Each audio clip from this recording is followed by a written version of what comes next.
ওনারা মিথ্যা অজুহাত নয়, নিজেদের অলসতার কারণে ইচ্ছা থাকা সত্ত্বেও এই গজওয়ায়ে তবুকের ময়দানে যেতে পারেন নাই। তাফসিরের কিতাবে আছে ওই তিনজন সাহাবী হলো হযরতে কাব ইবনে মালিক, হযরতে মুরারা ইবনে রবি এবং হেলাল ইবনে উমাইয়া। এই তিন উপস্থিত হতে পারেন নাই। হযরতে কাব ইবনে মালিক রাদিয়াল্লাহু তাআলা আনহু বলেন, তাবুকের মুহূর্ত হিজরি সন ছিল নবম হিজরি। আমরা সাহাবীরা ওই মুহূর্তে ফসল কাটি প্রচন্ড গরমের সময়।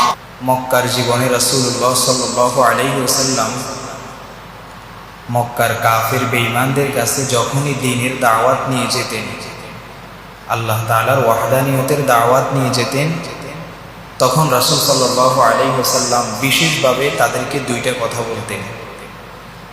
এক নাম্বার, ইসলাম গ্রহণ করলে জান্নাতীদেরকে আল্লাহ তাআলা কি কি পুরস্কার দিবেন। দুই নম্বর, এই ইসলাম গ্রহণ না করলে, আল্লাহ তাআলাকে রব হিসাবে না মানলে এবং আমাকে সর্বশেষ নবী হিসাবে যদি না মানো, তাহলে আল্লাহ তাআলা কি আযাব দিবেন, সে আযাবের বর্ণনাও আল্লাহ রাসূল সাল্লাল্লাহু আলাইহি ওয়াসাল্লাম করতেন।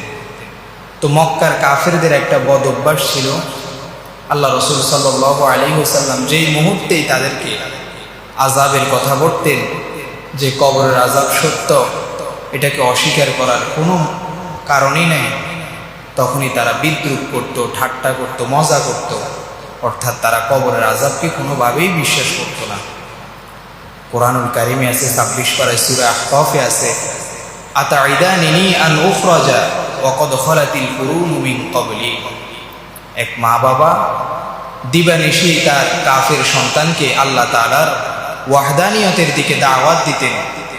ওই সন্তান মা বাবাকে একদিন বলে, মা বাবা, তোমরা আমাকে পরকালের কথা বলো, যে মানুষ মৃত্যুর পরে আবার পুনরায় পৃথিবীতে ফিরে আসবে, তোমরা আমাকে এটা বলো। অথচ দেখেন, পৃথিবীর শুরু থেকে আজ পর্যন্ত এত লক্ষ লক্ষ কোটি কোটি মানুষ দুনিয়া ছেড়ে পরপারে চলে গেছেন, কয়জন মানুষ পৃথিবীতে এই পর্যন্ত ফিরে আসছেন? কত বড় গাদ্দার হলে এই কথা বলতে পারে?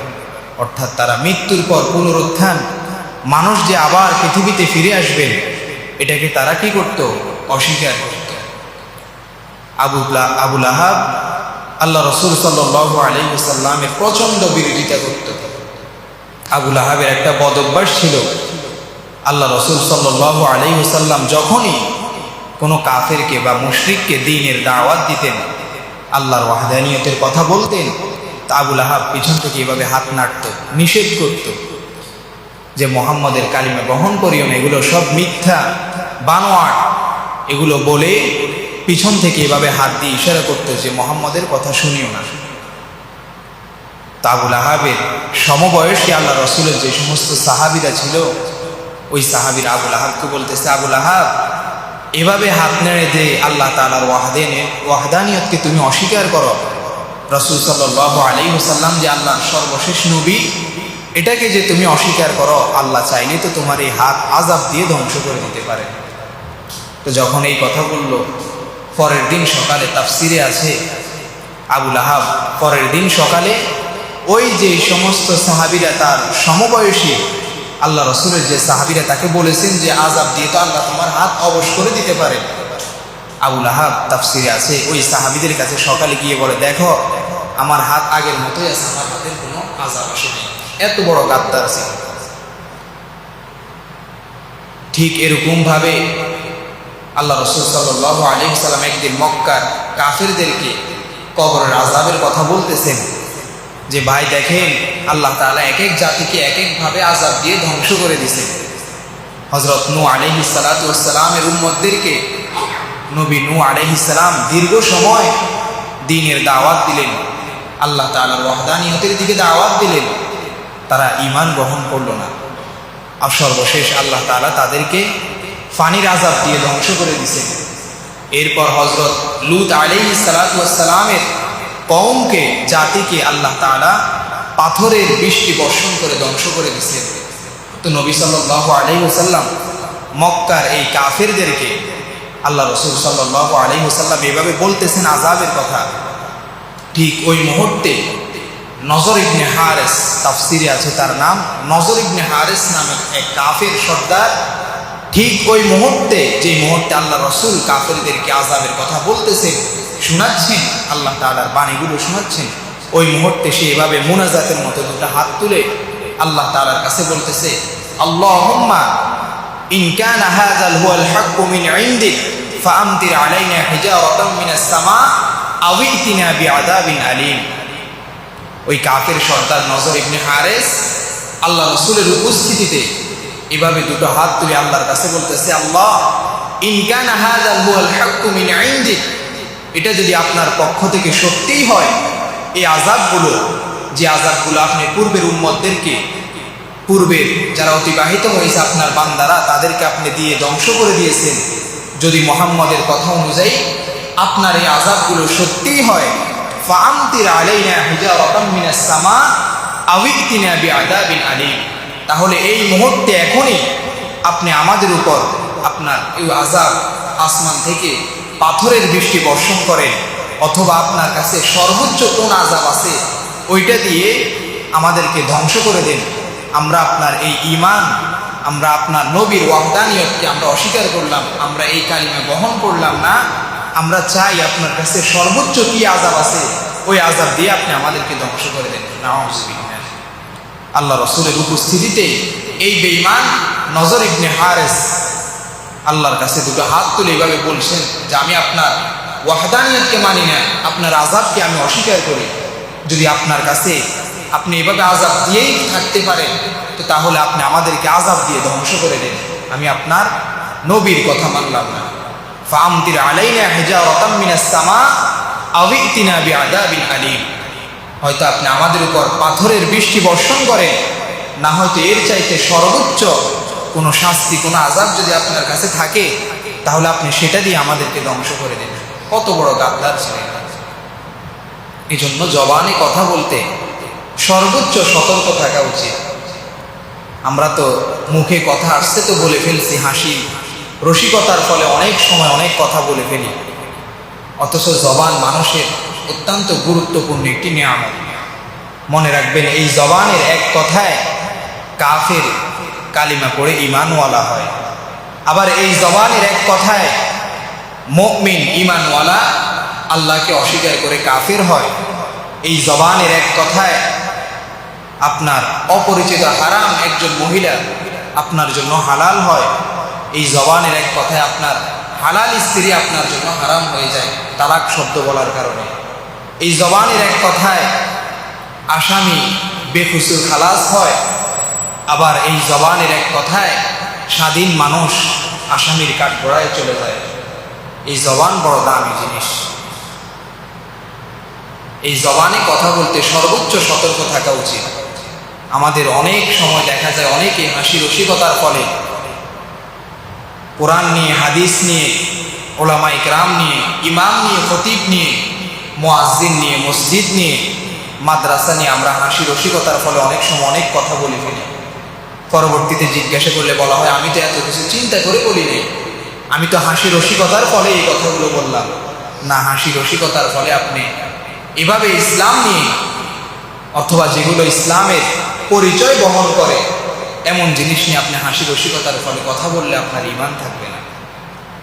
আমি তো বলি, যেগুলো ইসলামের পরিচয় বহন করে, মসজিদ, মাদ্রাসা, কোরআন, হাদিস, সুন্নাহ, মিসওয়াক, তসবিহ, তাহলিল, ইমাম, খতিব, মুয়াজ্জিন, মাদ্রাসার মুহতামিম সহ যত কিছু, অর্থাৎ যেগুলো দেখলে মনে হয় যে এটা ইসলামী নিদর্শন, বা এগুলো দেখলে মনে হয় এগুলো ইসলামী নিদর্শন, এগুলো ইসলামের পরিচয় বহন করে, এমন একটা ছোট্ট তসবির দানা নিয়েও যদি কেউ ঠাট্টা বিদ্রুপ করে তাহলে এটা কুফরি, এটা কুফরি। অতএব জবান বড় দামি জিনিস, সাংঘাতিক জিনিস। জবানে কথা বলতে সর্বোচ্চ সতর্ক থাকা উচিত, কারণ এর পিছনেই আমার ঈমান, এর পিছনেই আমার আখিরাত। সারা জীবন আমি ইবাদত করে গেলাম, কিন্তু মৃত্যুর আগ মুহূর্তে আমি যদি বলি যে আমি আল্লাহ তাআলাকে মানি না, রাসূল সাল্লাল্লাহু আলাইহি ওয়াসাল্লামের সুন্নতকে মানি না, আল্লাহর নবী যে সর্বশেষ নবী আল্লাহর প্রেরিত ওটাকে আমি অস্বীকার করলাম, এইভাবে বা এই পরিকল্পনা নিয়ে যদি কেউ মৃত্যুবরণ করে তাহলে সারা জিন্দেগির আমল তো তার আর কোনো কাজে আসবে না। অর্থাৎ সারা জীবন আমল করলাম, ঈমানওয়ালা ছিলাম, মৃত্যুর আগ মুহূর্তে যদি আমার থেকে আমি আল্লাহকে এবং আমার রসুলকে স্বীকারোক্তি দিয়ে আমি মৃত্যুবরণ না করতে পারি, জিন্দেগির সমস্ত আমল আমার মুহূর্তের ভিতরে বিলীন হয়ে যাবে। এগুলো আমার কি কোনো কাজে বিন্দু পরিমাণও আসবে না। এজন্য জবানে কথা বলতে সর্বোচ্চ সতর্ক থাকা উচিত। সাহাবাই কেরাম তো এমন ছিলেন, আল্লাহ রসুলের সামনে সাহাবীরা কখনো উচ্চ আওয়াজও কথা বলতেন না। কোরআনের আয়াত আছে, আল্লাহ তাআলা বলেন, লা তারফাউ আসওয়াতাকুম ফাওকা সাওতিন নবী ওয়া লা তাজহারু লাহু বিল কওল কাজাহরি বা'দিকুম লিবা'দিন আন তাহবাতা আমালুকুম ওয়া আনতুম লা তাশউরুন। আল্লাহ তাআলা সাহাবাই কেরামকে সম্বোধন করে বলেছেন, আমার সাহাবীরা, আমার রসুলের আওয়াজের চাইতে তোমাদের গলার আওয়াজ যেন উঁচু না হয়। রাসূলের কথার সাথে তর্ক করবে তো দূরের কথা, রাসূলের কথার আওয়াজের চাইতে তোমার কথার আওয়াজ যেন কি না হয়, উঁচু না হয়। অন্যথায় আন তাহবাতা আমালুকুম, আমি আল্লাহ তোমার জিন্দেগির সমস্ত আমল আমি মুহূর্তের ভিতরে ধ্বংস করে দেব। তাফসিরে আছে এই আয়াত অবতীর্ণ হওয়ার পর হযরত আবু বকর সিদ্দিক রাদিয়াল্লাহু তাআলা আনহু আল্লাহ রসুলের কাছে যেই সময় কথা বলতেন, তো এমনও হতো নবী সাল্লাল্লাহু আলাইহি ওয়াসাল্লাম আবু বকর রাদিয়াল্লাহু তাআলা আনহুর কথা বুঝার জন্য ওনাকে 2-3 বার বলা লাগতো যে আবু বকর কি বলছেন, আপনার কথা আমি বুঝি নাই। ওনার কথার আওয়াজ এত ছোট হয়ে গেল যে নবী সাল্লাল্লাহু আলাইহি ওয়াসাল্লাম কখনো কখনো বলতে হতো যে আবু বকর আপনি কি বলছেন, আমি আপনার কথা বুঝি নাই, আবার বলেন। এই আয়াত নাজিল হওয়ার পর ওমর রাদিয়াল্লাহু তাআলা আনহু ইসলামের দ্বিতীয় খলিফা অঝরে কান্নাকাটি করা শুরু করলেন। আল্লাহ রসুলের কাছে এসে বলতেছেন, ইয়া রাসূলুল্লাহ, আমি ওমরের স্বাভাবিক কথার আওয়াজে কি বেশি হয়ে যায়, উঁচু হয়ে যায়, আমি ভয় পাই আমার এই কথার আওয়াজ যদি আপনার আওয়াজের চাইতে বেশি হয়ে যায় আর আল্লাহ যদি আমার জিন্দেগির সমস্ত আমল বরবাদ করে দেন, ধ্বংস করে দেন, তা আমি ওমরের কি অবস্থা হবে? তাহলে সাহাবাই কেরাম আল্লাহ রসুলের সামনে কথা বলবেন, কখনো আল্লাহ রসুলের আওয়াজের চাইতে সাহাবীদের আওয়াজ উঁচু হতো না। সাহাবীরা এমন আদবওয়ালা জিন্দেগি বচন করেছেন, হাদিসে আছে কাআন্না আলা রাসিনা তায়র। সাহাবীরা যে মুহূর্তে আল্লাহ রসুলের সামনে বসতেন মসজিদে নববীতে, নবী সাল্লাল্লাহু আলাইহি ওয়াসাল্লাম সাহাবীদেরকে হাদিস বর্ণনা করতেন, শোনাতেন, ইসলামের বাণীগুলো শোনাতেন, তো সাহাবীরা এমন নিশ্চুপভাবে আল্লাহ রসুলের সামনে বসে থাকতেন, কাআন্না আলা রাসিনা তায়র, মনে হতো যেন সাহাবীদের মাথার উপর পাখি বসে আছেন। অর্থাৎ স্থির ছাড়া কোনো জিনিসের উপর পাখি বসে না। তো সাহাবীরা এভাবেই আল্লাহ রসুলের সামনে জিন্দেগি পছন্দ করেছেন।